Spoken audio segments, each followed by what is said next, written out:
Pamirsa kasus demam berdarah denggi DBD warsa kaletali parlikur ring Karangasem kejan tenang ageng. Manut data Sani Kepupulang kantos bulan Oktober warsa kaletali parlikur nyinahang. Kasus DBD ring widangan inucap wilanganipun kantos 906 kasus.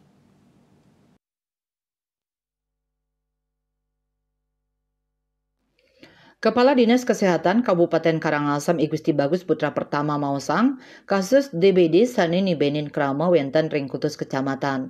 Kasus pinih ageng ring kecamatan Karangasem, ngelantur ring kecamatan Abang, Manggis, Bebandem, miwah kecamatan Tiosan. Panincapan kasus DBD mawit bulan Maret kantos Juli warsa kalitali 24.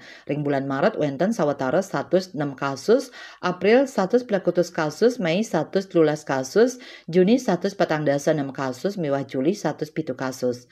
Ring bulan Januari, Februari, September, miwah Oktober wilanganipun andap ring 100 kasus. Kasus DBD ring bulan Januari akeh nyani selai kasus, Februari 57 kasus, Agustus 9 kutus kasus, September 7 kali kasus, miwah ring bulan Oktober 6 kasus.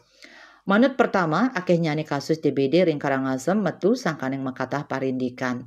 Sinali tunggil nyani sangkaning andap nyani, rasa eling taler pangruh krama indik bayo pinyungkan demam berdarah.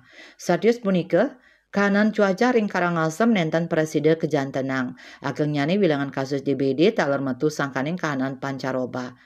Pinaka utsahanes panglimbak pinyungkan DBD ring Karangasem anggandani sampun ngemargiang mekatah parikrama. Minekadi ngemargiang sosialisasi pemberantasan sarang nyamuk PSN, nincapang parikrama fogging miwah ngicen pangruh majeng krama indik baya demam berdarah, rumasuk ngemargiang PSN masal ngicen abate majeng krama miwah ngemargiang survei vektor. Eka Parananda Bali Pos Nguningayang.